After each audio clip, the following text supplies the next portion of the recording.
Hello అండి, welcome to రూపా మిద్దె vlogs. ఇవాళ స్పెషల్ రెసిపీ వచ్చేసి భక్షాలు. మా సైడ్ అంటే రాయలసీమలో అయితే భక్షాలు అంటామండి. ప్రాంతానికి ఒక పేరు ఉంటుంది. పేరు ఏదైనా సరే రెసిపీ అయితే ఒకటే కదండి. టేస్ట్ కూడా ఒకటేలాగే ఉంటుంది. ఇక్కడ పూర్ణం కోసం శనగపప్పును నానబెట్టేసుకొని అందులో బెల్లం తురిమి ఉడికించేసుకొని గ్రైండర్ చేసుకుంటే పూర్ణం రెడీ అయిపోతుందండి. మరి జోరుగా కాకుండా గట్టిగా కాకుండా ఈక్వల్గా చేసుకోవాలి.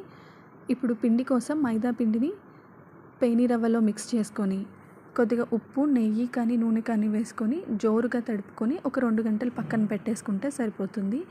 ఇక్కడ చూపించిన విధంగా భక్షాల పేపర్ మీద ఈ పిండిని అందులో పూర్ణంని కలిపి కొద్దిగా నూనె వేసుకొని పైన పాలిథీన్ కవర్ వేసుకొని నీట్గా అనుకుంటే సరిపోతుందండి. దీనికి ఆయిల్ కొద్దిగా ఎక్కువే పడుతుందండి. ఇప్పుడు వేడిగా ఉన్న పెన్నం మీద ఇలా ఈజీగా వేసేసుకోవచ్చు.